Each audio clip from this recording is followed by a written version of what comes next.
पूरे देश में जहां कश्मीर केरला स्टोरी चल रहा है, बंगाल में बैन किया गया है। ममता बनर्जी का कहना है कि जात पात का राजनीति के कारण ये सब हो रहा है और ये सब प्रोत्साहित कर रहा है। देखिए, पूरा देश भर में जहां पर ये मूवी द केरला फाइल चल रहा है, मुझे लगता है कि बंगाल में भी इसको चलने देना चाहिए और बंगाल की युवा पीढ़ी और बंगाल की जनता भी ये जो मूवी है ये देखने के लिए उत्सुक है। तो मुझे लगता है कि बंगाल में भी इसको मान्यता देना चाहिए और हर जो मल्टीप्लेक्स है और सिनेमा हॉल है उसमें इसको दिखाना चाहिए। सर, उनका ये भी कहना है कि बीजेपी मदद कर रही है इस तरह का फिल्म लाने में, जैसे पहले भी कश्मीर फाइल हुआ था और अभी जाके इस तरह का जो है फिल्म रिलीज हुआ। देखिए, मुझे लगता है कि शायद ममता दीदी को इसमें हर चीज़ में राजनीति दिखाई देते हैं, लेकिन ये कश्मीर फाइल्स भी एक सत्य घटना पे आधारित है और द केरला फाइल्स भी सत्य घटना पे आधारित है। और अगर उनको ये सब मूवी से किसी भी विषय पे अगर उनका डाउट है तो मुझे लगता है इसके लिए भी कोर्ट है, इसके लिए भी वो जा सकते हैं, इस विषय में चर्चा कर सकते हैं। लेकिन उसको बैंड करके यही प्रमाणित करते हैं कि राजनीति बीजेपी नहीं बल्कि ममता दीदी को हर चीज़ में राजनीति का जो है दिखाई देते हैं। डिवाइडेशन का पॉलिटिक्स कर रहे हैं आप लोग, मतलब बीजेपी वाले, उनका ये भी। देखिए, भाजपा जोड़ने वाला जो है ये काम करते हैं और जात पात पे आधारित राजनीति भाजपा नहीं करते हैं बल्कि तृणमूल कांग्रेस और कांग्रेस करते हैं। और परिवार तंत्र का जो परिवारवाद का राजनीति है ये कौन सा पार्टी करते हैं ये भारत की देश की जनता को पता है। और जहाँ पर एक देश लगभग 70 साल तक एक परिवार ने चलाया, अभी वो देश जनता के हाथ में है और जनता के द्वारा चुने गए प्रतिनिधि के माध्यम से ही आज देश चल रहा है। और अत्यंत द्रुतता के साथ जो डेवलपमेंट का जो काम है ये हो रहा है।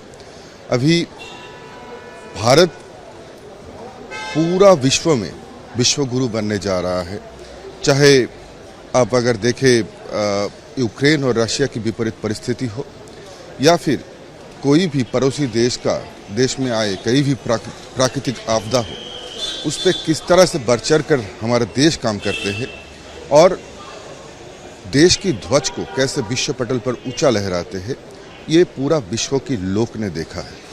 और वहीं पर कुछ परिवारतांत्रिक पार्टी, चाहे वो कांग्रेस हो या फिर तृणमूल कांग्रेस हो, वो सिर्फ अपने स्वार्थ के लिए, अपने परिवारवाद के लिए, अपने परिवार की स्वार्थ के लिए, अपनी भाई भतीजावाद के लिए ही पार्टी करते हैं और लोगों को भड़काते हैं। तो ममता दीदी जो भी कहे, हम लोगों को उससे कोई फर्क नहीं पड़ते है, क्योंकि देश की जनता बढ़ चढ़ कर मोदी जी के नेतृत्व में खुश है और आगे भी खुश रहना चाहते हैं। सर, आप फिल्म देखना चाहेंगे? सर, बिल्कुल देखेंगे। अगर मुझे तो बंगाल में बैठकर किसी प्रेक्षागृह में देखने का मेरा बहुत ही इच्छा था, लेकिन नहीं हो रहा है, तो मैं किसी भी सिटी या किसी भी स्टेट में बैठ के सब लोगों के साथ बैठ के ही मैं देखना चाहूँगा। सर, आज कर्नाटक का पहला चरण का चुनाव है। सुबह से बहुत अच्छी जो है रिस्पांस मिला है पब्लिक की। हालांकि फॉर्मर चीफ मिनिस्टर और अब वर्तमान चीफ मिनिस्टर भी वोट डाले हुए हैं। क्या लगता है, मोदी मैजिक जो कहा जा रहा है कर्नाटक में, वो क्या काम करेगा? देखिए, कर्नाटका में लास्ट कुछ सालों में जब से भाजपा की सरकार कर्नाटका में आया उसके बाद से किस तरह से डेवलपमेंट हुआ, प्रगति हुआ, कर्नाटक के लोगों को पता है। और डबल इंजन की सरकार से किस तरह से एक प्रदेश की जो डेवलपमेंट होता है ये भी कर्नाटका की जो है लोगों ने देखा है। तो ये स्वाभाविक है कि जनता जो है वो भाजपा की पक्ष में ही राय देंगे और मोदी जी के नेतृत्व में समृद्ध भारत के साथ साथ समृद्ध कर्नाटका बनाने में भी सहायता करेंगे। सर, कल आप पूरा दिन एचएम के साथ थे, बहुत जगह भी उन्होंने विजिट किया। शशि पांजा जी, जिनका कहना है कि वो तो आउटसाइडर है, बस गेस्ट है बंगाल के लिए, पहले भी इस तरह का बयान आया था तृणमूल कांग्रेस से और अभी भी जाके इस तरह का बयान आ रहा है। देखिए, शशि पांजा जी एक शिक्षित जो है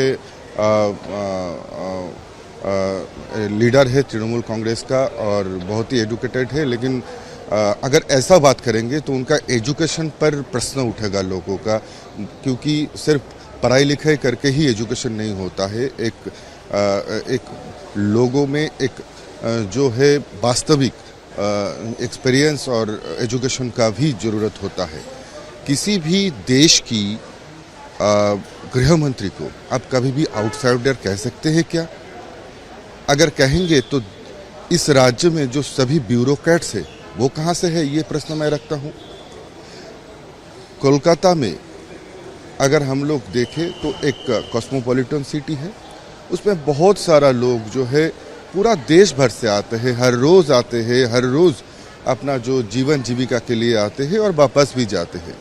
कितने सारे लोग रेलवे से लेकर सेंट्रल गवर्नमेंट से लेकर स्टेट गवर्नमेंट के साथ जुड़ा हुआ है। सभी लोगों को अगर आउटसाइडर हम लोग बोलने लगेंगे तो इनसाइडर कौन है?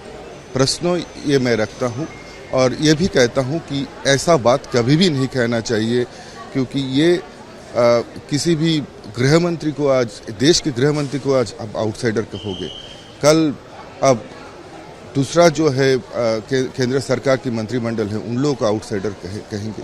तो आप जब कोलकाता से बाहर जाओगे, दिल्ली में जाओगे, मुंबई में जाओगे, बेंगलोर में जाओगे, राजस्थान पे जाओगे, तो वहाँ का लोग आपको क्या कहेंगे? जब ममता दीदी बंगाल से निकलकर त्रिपुरा प्रचार में जाते हैं तो त्रिपुरा का लोग क्या कहेंगे? आउटसाइडर कहने से ये ठीक होगा क्या? अगर ममता दीदी गोवा में जाके राजनीति करना चाहते हैं तो गोवा का लोग अगर ममता दीदी को आउटसाइडर कहेगा वो ठीक होगा क्या?